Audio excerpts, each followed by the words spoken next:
Hello, I'm Joseph Raganas, filling in for Alan Podcotter, and you're listening to Call Talk for August 18, 2021. Today's topic is how text messages can help generate, nurture, and convert leads. If you are listening live, we invite you to be a part of the show and ask questions. Here's how you do it. Email me at calltalk@benchmarkportal.com. I want to remind everyone that all of our shows are archived and available to listen to at benchmarkportal.com any time of the day. And now, I would like to introduce you to the host of Call Talk, Bruce Belfiore.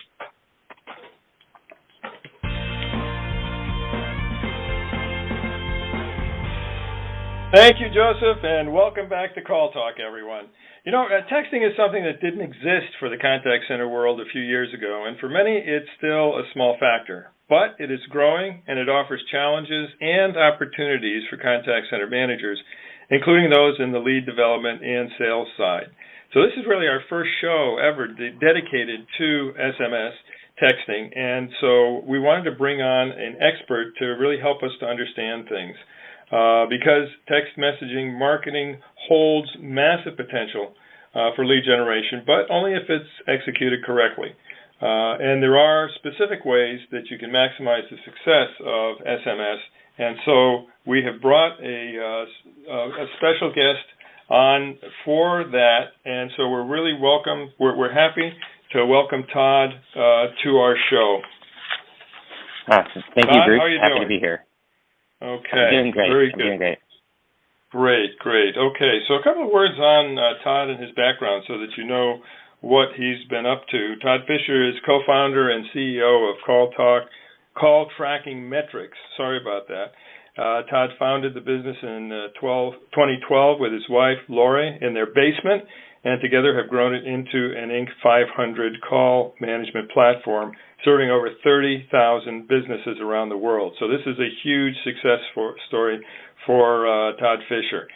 Prior to CallTrackingMetrics, Todd co-founded SimoSoftware and as well Captico LLC, providing online software solutions for small businesses.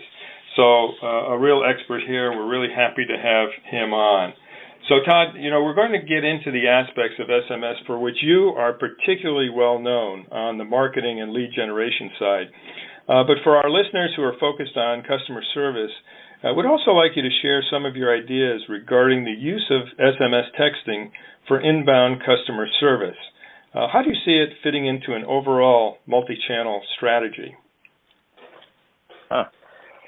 Well, that's a good question. You know, I think maybe one of the things that I want to just address initially is, you know, as somebody in this space, I learned primarily from my customers and the problems they bring to us, and often I look at it as an opportunity to provide a solution that fits their need. So in the case of customer service, one of the ways I sort of look at it is, you know, I offer and personally do some of the support myself. This way I learn what it's like. So, for example, if, you know, I'm monitoring calls for our business and I see that somebody has called in after hours and I read the transcripts, well, it might be more convenient at that moment to respond to them with SMS and then continue to have a support dialogue over text messaging. And the reason might be because if it's, you know, after hours, it's later. I know that the person calling in was in a time zone where probably they have a family, they're at home. You know, a phone call is a very not asynchronous thing, right? When you're on a phone call with somebody, you have to kind of stop everything you're doing and have that conversation. Whereas, you know, in our busy lives in a remote world now, you know, on a mobile app, we can be texting back and forth with somebody while they're making dinner for their family, or you yourself are making dinner for your family, right? That I think is an area often not sort of seen as being, you know, but to me that seems to be one of the big values of customer service with SMS is you can kind of be multitasking, right? And it's asynchronous in the way you communicate. No, that's a big thing. I mean, when you think about it, the whole idea of multi-channel is to open access to the company, its information, its products, as much as possible. And so a big component of that is convenience and allowing people to communicate with your company, or it could be a government entity or a nonprofit, but with whoever your employer is in the most convenient way for them at any time, right? In any way. And so that's right. What you're saying hits that point exactly. Yeah. And so that's sort of like my own personal experience, like doing support and helping people. It was just more convenient to communicate at certain times of the day over SMS, and also has some added benefits, right? I can send a link with text, and that person receiving the message can click it. It's far easier to click a link than for me to try and read the URL to you over the phone. Yeah. So, and that's actually another way that we've used SMS successfully in the support role or customer service role is, you're on a phone call with somebody, and either maybe you want to upgrade that phone call to a video call. You send a link to the video call, or you need to send them some link via SMS that they can easily then access on their computer. Yeah. You know what it makes me think of too is the fact that for many, texting, once they got into it, was something you did with your loved ones and your friends for the most part, right? So that's how you got into it to begin with, and that's when your family members or whatever would text you a link to an article they wanted you to read, or pictures that they wanted you to see, photographs, et cetera, and it helps to sort of create and further a relationship. I think for a lot of people, texting still has that aspect to it, and so companies can actually leverage that sort of latent relationship component of texting that I think a lot of people, certainly I have as well. And where when you get a link to an appropriate resource, right, one that's a good one for you, or a link to a tool that allows you to do what you want to do, then that's a good thing. It's, as you say, it's asynchronous. It allows them to use it when they get home from work instead of having to take the call in the car or something like that. Yep, but not in the car, right? Exactly, absolutely. The car. So, well.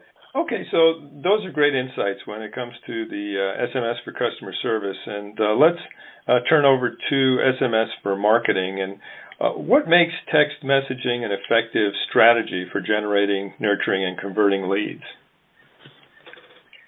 Yeah, that's good. I think that I think what it is it gives you that additional touch in sort of the lead life cycle. It gives you a touch point that is, again, like you were kind of saying, is potentially more personal. Assuming you can get that text message in front of somebody at the right moment, and that they want it to text message. I do think there are ways that SMS you want to be avoiding blindly sending text messages to people. I think it's best used when there's an established relationship with somebody. Obviously, you need to have their permission.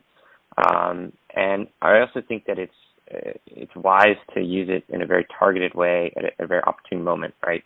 So, for example,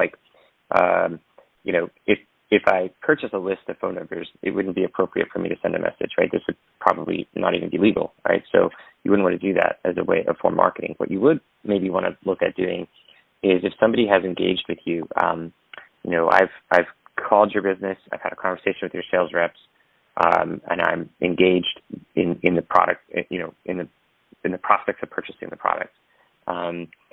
In that scenario, it may make sense to send a message to say, hey, great having a conversation with you, great demo, here's some resources you could use to follow up, right? Things of that nature, where it's like assistive.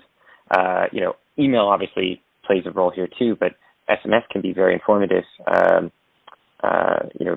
especially if, when you're maybe, depending on the nature of the product, but also just sort of as an additional touch point. I think that's what's interesting about it to me. Yeah, and, it could facilitate a follow-up conversation, right? So I think the best uses there would be that, when you do that follow-up outbound, let's say with SMS, that it it is eliciting a follow-up conversation, and that messaging conversation can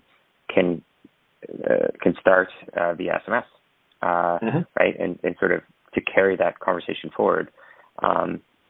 Because in a sales cycle, right, there's all forms of communication, right, to kind of facilitate the growth of a new relationship. And I think SMS can play a really, really good role. Even just a friendly reminder about an upcoming meeting could be quite nice as well. So. Yeah, absolutely. Well, you had shared some of the statistics that go along with, mobile devices, SMS, messaging, etc. Could you share some of that information with our audience that you have with regard to stats? I think, So, let me see here. Let me see. What do we have here? So there was mention of it being number one form of communications for, real-time intelligence. Let's see. I don't know. That's okay. I remember you saying that, I got one. It was the 98% open rate is what makes SMS such a good touch point, right? The fact that it has a nearly 98% open rate, which is, phenomenal when you're thinking about outreach. Now, that's why it's so important that it's outreach that was desired, right? So if I always stress, I think it's best when it's a warm lead, it's a good lead. I would not use SMS for cold lead generation, definitely for warm lead generation, aka, Bruce, if you sent me a text message, that would be totally fine right now, right? We have a relationship now. If somebody in the audience sent me a text message trying to pitch me something that I don't know, that's probably very not okay. Right. So yeah, and I think that you'll see with the use of messaging, the warm lead use is very effective at conversion. Right, you'll get a really good response, but with the cold one, you'll get a very negative response. So I think the appropriateness of it is important to keep in mind. Yeah, it's also extraordinary for somebody of my age to see how it's just totally taken over from email. And it was one thing when my kids told me, don't bother emailing me, Dad. Just text us, right? Because that's how you can get a hold of us. We always have our cell phones, and we're always getting texts. We don't look at our emails that often anymore, et cetera. And it was like, what? How did this happen? Now, when my wife started doing the same thing, it was like, oh, okay, I guess I need to really get with the program here. But, that seems to be what's happening. So it's really where the messaging is happening, the communication is happening, so you want to be there. You want to do it the right way, though. You're absolutely right on that. If I were a marketer, Todd, wanting to start an SMS marketing strategy, what are some of the things that I should know? Well, I think the first thing up front is make sure that the folks that you're going to be incorporating into this are folks that want to be. Make sure you get their permission. They opt in. I think that it's good to have a strategy for how you're going to track the performance of that marketing effort. So as you're sending text messages, make sure you have a mechanism in place to respond. I actually think that the text message as a one-way is not very good, but as a two-way communications channel, it's quite nice. So if be prepared if you're going to be sending out text messages. I think to be replying. Obviously there is the idea of sending out a text message with the intent to get a phone call. Because I see this with many customers where they'll send a message and the desire is to get you to call in, and that's effective too. In my opinion, I think the follow-up via text is actually nicer because then they're engaged, and that can turn into a phone call or a demo. A video conference call is a great kind of follow-up from that. And then I think also it's good to be able to think about how do you go from, like, how do you also know which campaigns and the conversion rates, like have your conversion strategy defined, right? So you know, like, so what are your goals from this campaign, right? And how you're going to correlate the conversions of those goals to the original outbound activity of your SMS platform. Mm-hmm. Mm-hmm. And do you have specific tips with regard to the SMS strategy in order to sort of meet customers where they are? You know, baby boomers being different from Gen Z folks, and do you have any tips on that? Oh, that's a good question.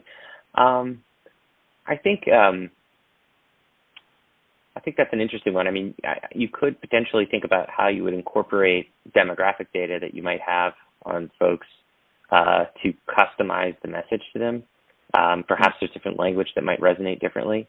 But I don't know. I don't know how effective that actually is at the end of the day, right? I mean, if you have a phone, regardless of your generation, and you get a message that,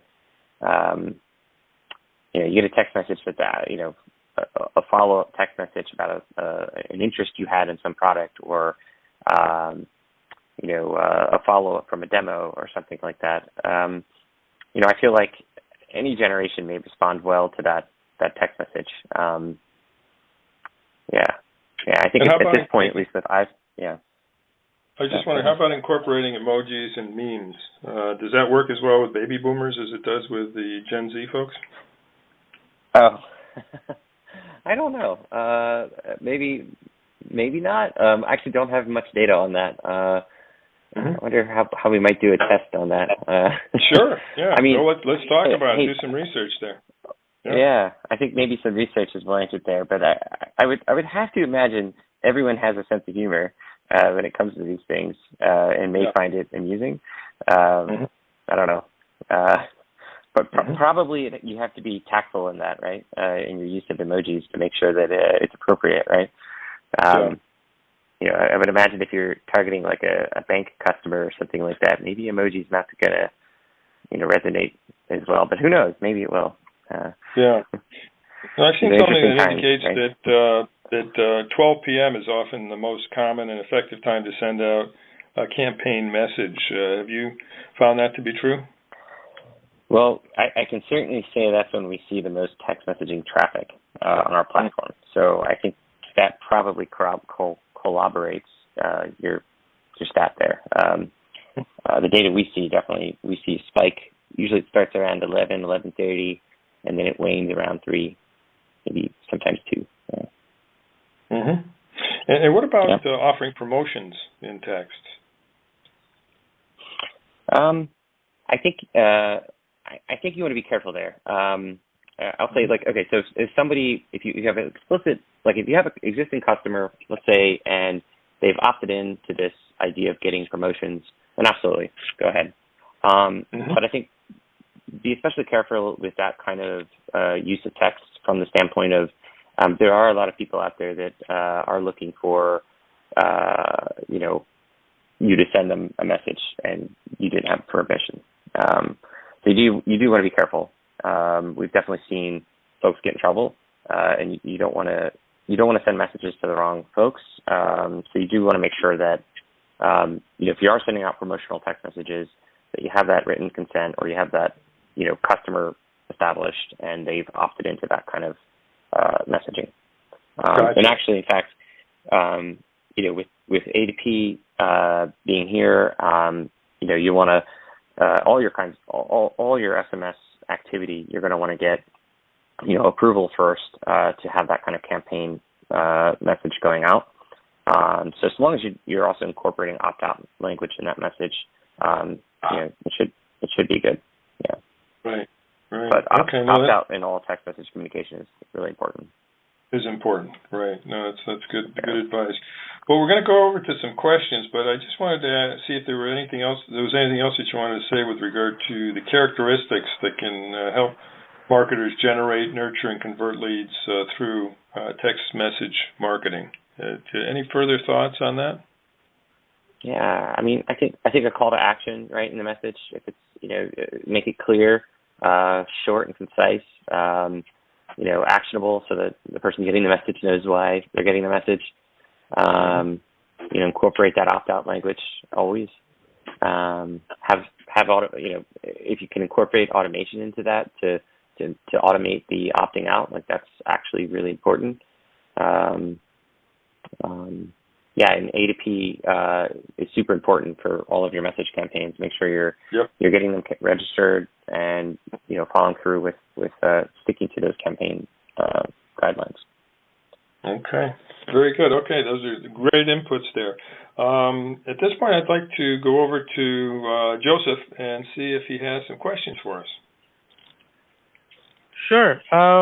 We have a couple of questions that's been emailed from Phil. How would you incorporate SMS into online sales tracking and e-commerce?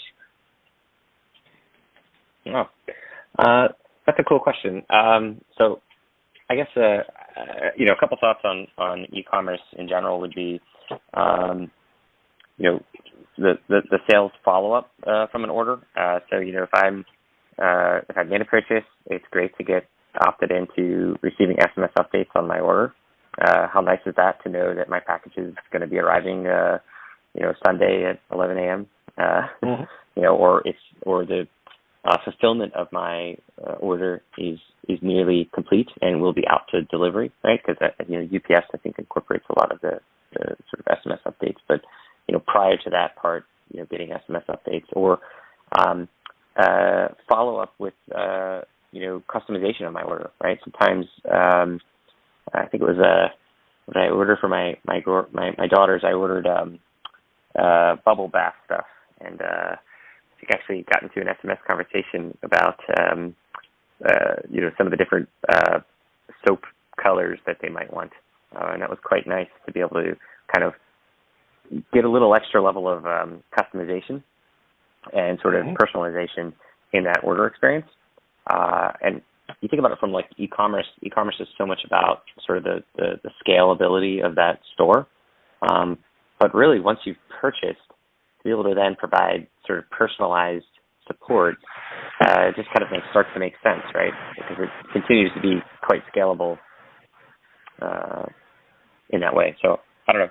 Hopefully that helps address some of the ideas there. Cool. Yeah, absolutely. Can I just add something in there before Joseph asks the next question? That has to do with automation and AI in SMS for the kinds of things you were just talking about. Did you want to talk about where we are, where you think we're headed on that? Yeah, I think that's a great follow-up question. Because a lot of it could be kind of bot handled, right? Where some of the common kind of order follow-up, order questions could be, encoded into some of these like dialogue flow from Google. Would allow you to build out, a whole conversational flow specific to your products, specific to your industry. And I think that these things could be really effective tools, especially in the context of SMS, where the kind of the real-time nature of it isn't as real-time as, say, voice.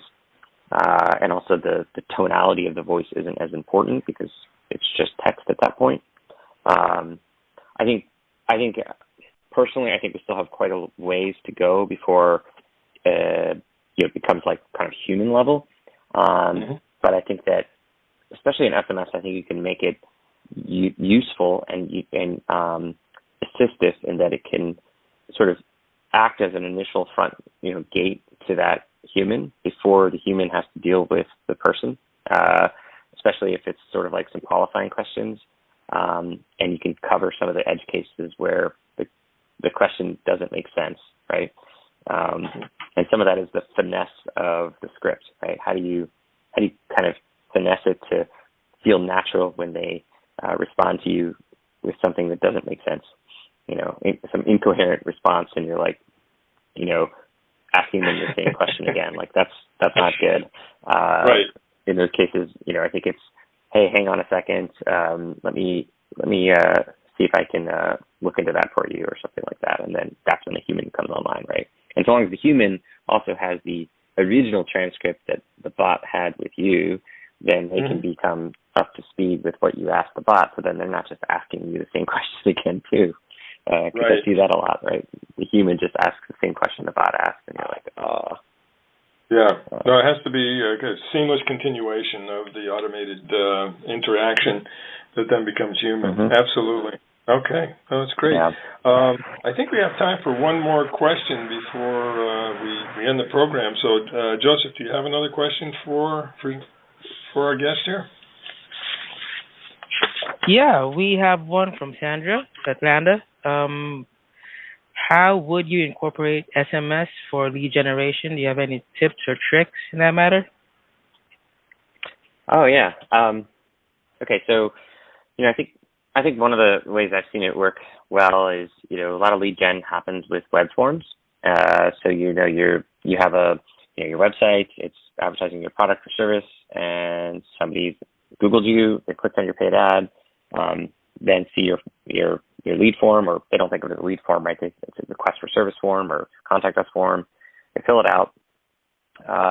And then as part of that form, there's probably a checkbox, which is, or would you like to be, have us follow up with SMS?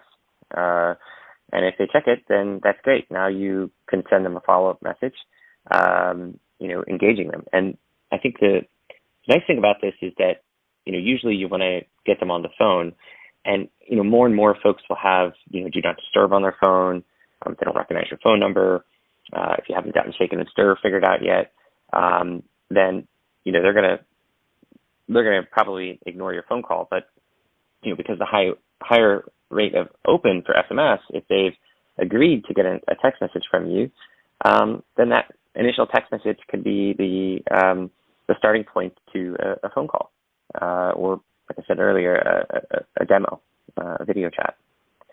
So yeah, I think to me that's a really good way to do it. And then because that paid ad that you clicked on was expensive, all of that information from paid ad to form to phone call to next phone call to next phone call to video demo can flow back to that original ad, so that you can tell Google, hey, the $50 you just spent on that paid ad or click rather was worth it, which I think is a good thing when you can connect all those dots even through text messaging.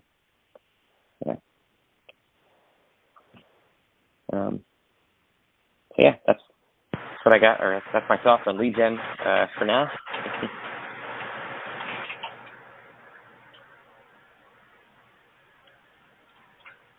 I don't know, did you guys Bruce, do you have anything else?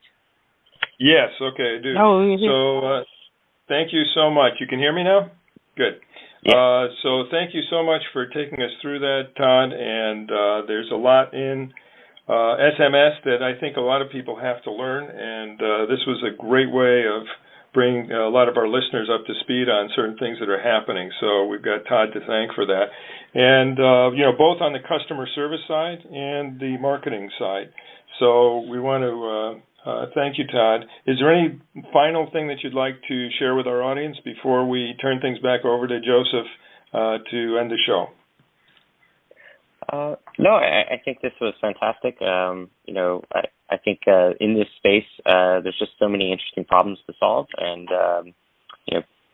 each business has such a range of unique problems and ways to try and solve them. So it's a neat space. Yeah. Okay. Well, very good. Well, thank you to Todd Fisher, co-founder and CEO of CallTrackingMetrics, call management platform company serving over 30,000 businesses around the world.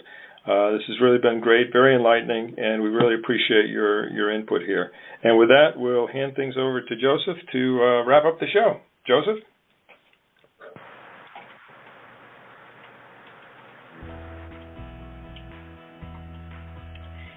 Thanks again to Todd and Bruce for your insightful discussions on the show today. Be sure to join us next month for another great show, or look at our huge selection of archive shows and topics at BenchmarkPortal.com. Then click on CallTalk, where you'll find over 7 seasons of the show. From all of us at Benchmark Portal, remember, be kind to one another, keep those heads steady, and your fingers ready. This is Joseph Raganas filling in for Alan, signing out. Have a great day.